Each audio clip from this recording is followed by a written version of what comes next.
Let's get into it. Episode 614 of the Soul Not For Sale podcast. Coach Colin here. We got Tulsi Gabbard. We got Tucker Carlson. Tucker Carlson in this podcast, a lot gets revealed. In this clip, Tucker Carlson's going to briefly touch on when he was accused of being a Russian agent, which is really funny when you're sitting with Tulsi Gabbard because she was also accused of being a Russian agent. Isn't that funny? It seems like when you're dealing with the media and Hollywood, when you're dealing with the media, you get accused of, other things, harassment and stuff like misconduct. And then when you're in politics, you get accused of, being a Russian asset. It's very interesting the way that works. To people who speak the truth in terms of politics, they get accused of that. People who speak the truth in the media landscape, in the Hollywood landscape, they get accused of misconduct. Really interesting the way that works. Not always, but I've seen it a few times, especially with Tulsi and Tucker. Both of them so clearly not that. So it's funny that Tucker gets accused of that. And then Tucker has some choice words for Chuck Schumer because Tulsi Gabbard brings up the infamous clip of Chuck and Rachel sitting down having a conversation. And Chuck brings up the intelligence agencies and what they can do to a person that they dislike. And Tucker Carlson does not take kindly to someone being so okay with that type of behavior by those agencies. So Tucker gets riled up in this clip, to say the least. These are two things that really tick him off. So we're going to be playing that. And then in the middle of that clip, I'm going to be showing you the infamous clip of Chuck and Rachel talking, because I want you to have the context of what they're talking about. In case you're like right now, you're like, what clip? What clip are you talking about? You're going to get to see it. Don't even worry about that. Let's get into it. Before I do, I got to bring you to the store, of course. This is the certified Pure Blood shirt that you can only find on IamCoachColin.com. Get you one. This is for those of you that survived the pandemic unscathed and untainted. Get your certificate of achievement with this shirt right here. And we also have the Public Enemy #1 shirt. Get this as soon as you can, but only after you Google the World Economic Forum and Agenda 2030 and you understand how detrimental those things are to the public, not just in North America, but worldwide. Check that out right now. You'll understand why he's public enemy #1. And we have the bold statement of Soul Not For Sale. You can get all of these in tank tops, t-shirts for men and women, and hoodies and mugs and all that good stuff. All on IamCoachColin.com. And if you want 10% off of anything you just saw and anything you end up seeing on the website, all you have to do is put in the discount code IamCoachColin. That's all one word, no spaces, all capital letters, every single one, and one L in the name Colin. That gets you 10% off. And if you've done that with us already, can't thank you enough. Thank you, thank you, thank you. Now let's get into this clip. First thing. Second thing, Michael McCall. Right. Who is, the leader of, I would say, the neocons in the House, kind of low-key neocons, but neocons. I got into an argument with him once last year on the phone. He told somebody that I was a Russian agent or something, and I was outraged. So I called him on the phone, and I used bad language. I was really mad. And he said, whoa, I just got that, that's what the intel briefers told me, that you were working for Russia. And I said, that's what the intel briefers told you? You believe your fucking intel brief? Like, how old are you, son? I'm from DC. My dad was in this world. Like, you're being manipulated by your intel briefers. Right. Duh. And he's like, well, they had, all kinds of corroborating evidence. Did you see the evidence that I was a Russian agent? I'm an American. I was born here. I've never lived anywhere else. Pretty patriotic. Like, what an outrageous thing to say. He goes, well, they had, I believe what basically, he tells me I believe what they say. Jeez. And I told him like 5 times, I probably shouldn't even be repeating this, but I was thinking about it this morning. Because I just saw that McCall is now sending more money to Ukraine. Mm-hmm. And it's like, why are you doing that? Well, because you're controlled by the intel agencies. That's why. That is true. And I'm just absolutely sick of it. I'm sick of it. I believe my intel briefers. Like, and I don't, by the way, I don't think he's dumb enough to believe his intel briefers. I don't think any of these people think they're not being manipulated. They know they're being manipulated. And there are pressure points that can be applied on people. I mean, let's just be totally honest. I'm not, accusing anyone of anything specifically, but if you have a drinking problem or you're not, you have a complicated personal life, and a lot of people do, particularly in DC, you're vulnerable. Right. And that's just true. And I'm sure I assume this is going to be public, people, you're a conspiracy. No, I'm not a conspiracy theorist. I'm from there.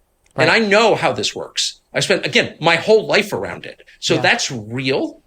I'm not accusing them of killing Kennedy. I'm just telling you there are members of Congress who were controlled by the intel agencies. And that's a fact.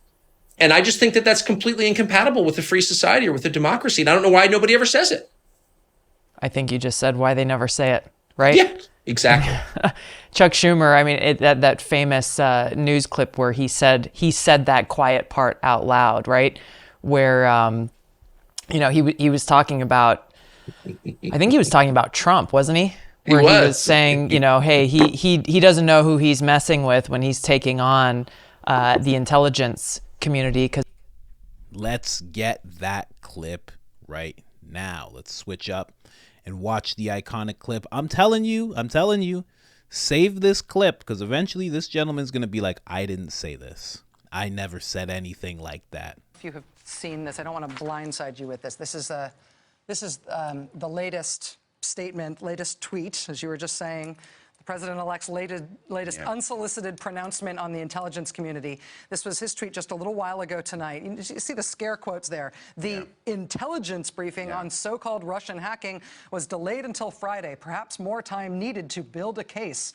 Very strange. We're actually told, intelligence sources tell NBC News since this tweet has been posted, that actually this intelligence briefing for the president-elect was always planned for Friday. It hasn't been delayed. Okay. But he's taking these shots, this antagonism, this taunting to the intelligence community. Let me tell you, you take on the intelligence community, they have 6 ways from Sunday at getting back at you. So even for a practical, supposedly hard-nosed businessman, he's being really dumb to do this. What do you think the intelligence community would do if they were motivated? I don't know, but from what I am told, they are very upset with how he has treated them and talked about them. And we need the intelligence community. We don't know what's going on. Look at the Russian hacking. Without the intelligence community, we wouldn't have discovered it. Do you think he has an agenda to try to dismantle parts of the intelligence community? I mean, this form of taunting hostility. Whether you're a super liberal Democrat or a very conservative Republican, you should be against dismantling the intelligence community. Oh, I feel like that little rub in the nose that he's about to do, I feel like that's a signal. Like, move on. I've said what I have to say. You know who your overlords are. Move on immediately. Move on, Miss Rachel of short hair. Move on immediately. Man, when I see this guy, because when you see a lot of, like, for years, if you're my age, even a little younger, even a little older, for years you've been seeing all of these old guys, the Kissingers and the Soros and the Rothschilds and the this and the that, all these old guys where you're like, whew, man, at least they're old, won't be around forever. You kind of have that attitude. But when I look at a guy like this, I'm like, man, there's just people ready to take their places. Like, you look at this guy, it's like he's ready to just take their place as that, that necessary evil in the world. Really seems like it, man. Really seems like it. And for him to say it, and he's not only just saying that, he seems happy about it. And you know why he would be happy about this? Because this is something that they're analyzing in the clip when I go back to Tucker and Tulsi. It's because he's on that side. If you're on the side of that doesn't sound like a sinister thing if you're with them. If you're with them and you're on board with everything, that sounds like a great thing. We got these guys who, if you make them mad, they got 6 ways from Sundays to get back at you. It's great. If you're on the other side of it, you're like, oh my God, this is like a horror movie. Like, well, what's going to happen? What's happening? But if you're just some Rachel Maddow on MSNBC and you're Chuck Schumer, it's like, I'm fine with this. Of course I'm fine with this because they're on my side right now. Yeah. All right, let's switch back over to Tucker and Tulsi, just so you had some context there. Let's get into it. Because they can screw you at, 7 ways till Sunday or something like that. It definitely points to that bigger issue and that bigger problem of. But how could he say something like that? I mean, how could you, as the head Democrat in the Senate, accept a system where the people are not in charge? It is not a democracy. Unelected spy agencies are controlling the outcome of domestic politics. Like, you're okay with that? Right. That's a dictatorship, asshole. Like, what do you think that is? I mean, I just think, and I couldn't have less regard for Chuck Schumer, but I know him, and he's not stupid. He's not stupid at all. No. He's quite smart. So he's never thought this through. He has thought it through. He accepts it as okay. And, we should never accept something like that, ever. No. And the fact that there was no response like yours to his statement on whatever show he was on when he made that statement says it all, and how pervasive this is. It's not only with those who are in Congress and some of the most powerful offices in the country, but how it also plays out with people in the media who just accept that power position.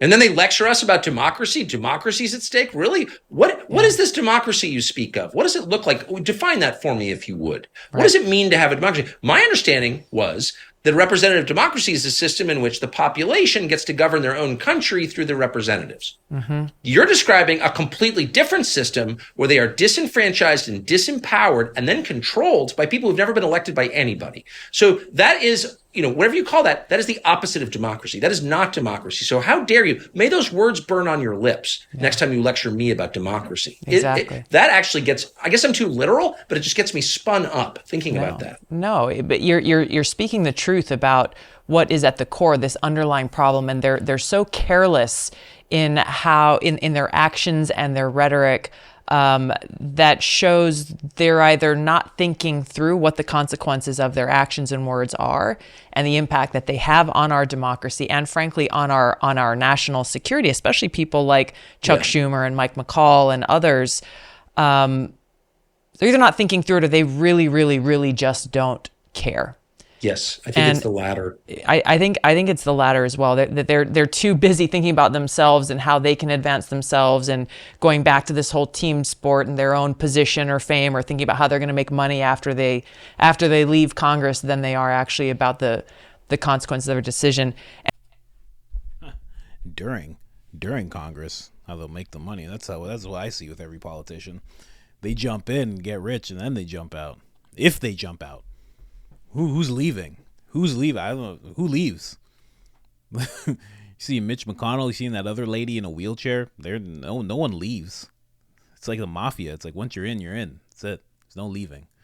You can't request to leave. Oh man, but yeah, Tucker Carlson spun up. He spun up in that clip. He got really upset. Imagine going through, you see people get the accusations that come up. Jordan Peterson, he was branded as racist. Joe Rogan, racist. But imagine Russian agent. You're treasonous. It's not just that you're a bad person in society. You're someone who's actually from Russia. This accent you have on is fake. You're one of those people. You're a sleeper cell. Such a weird accusation to come out. It's so much more insulting. Because a racist person could be in your face racist, but he could still be a good guy. But when you say you're a Russian asset or you're a Russian agent, you're saying that you're devious. You're devious. You're not just lying to me. You're lying to every single person you interact with. You're all round fake and phony. That's what you're really saying to someone when you say that. Interesting that that's happened to him. Interesting that he's so in the whole Washington space that he could get accused of something that Tulsi Gabbard got accused of. Kind of makes you think. Tucker's in there deep, which also speaks to him running in 2028. I really do think that's going to happen. He's been in Washington for a very long time. And the way that he's talking and the way that in this podcast it reveals how he left Washington and how he can't go back because he's not loved anymore. He really will be if he decides to run, because nothing's been said at all, really. It's just something that people want and that he kind of seems like he's veering towards as he starts meeting with all these world leaders and doing his journalist thing, but he's still making those relationships. He really would be like a Trump. He really would be like an outsider that people do not like, you know, unacceptable candidate like Trump was, like Tulsi was, and so many, like RFK Jr., he really would be one of those guys that's just like, we can't have this, and have that kind of reaction, that allergic reaction to him trying to step into the arena. I would love to see it. I would love to see it.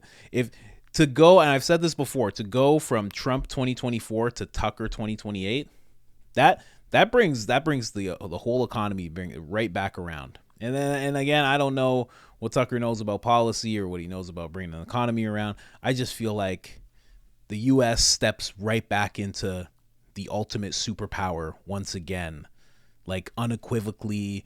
Doesn't matter what the other nations are doing, just like standing tall once again if he steps in. That's just me, though. That's just what I think. What do you guys think about that? Tucker, Russian agent?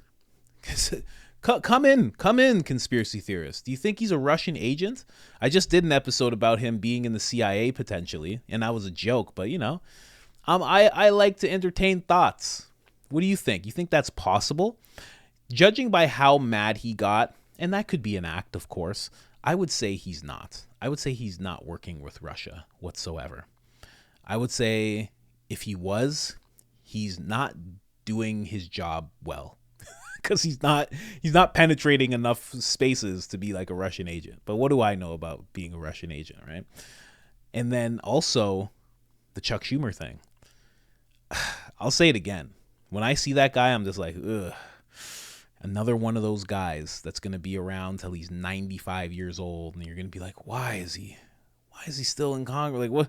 Why is he still a senator? What's he doing? Why does he want so much power?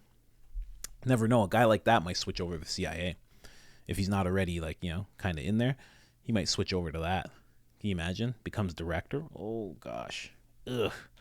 Jeez. You know he's related to Amy Schumer? I'm not making that up. He's related to Amy Schumer. That's a real thing. Just saying. Just putting it out there. Hollywood and politics intersect way more than we would ever care to think. They really do. They're at the same parties and stuff. Anyways, guys, if you haven't liked the episode already, like the episode. If you haven't subscribed already, subscribe, hit the notification bell, because when we make 1 to 3 videos a day, it gets hard to keep up. That's like 18 videos a week potentially. You got to hit the notification bell. Anyways, guys, other than that, I am out.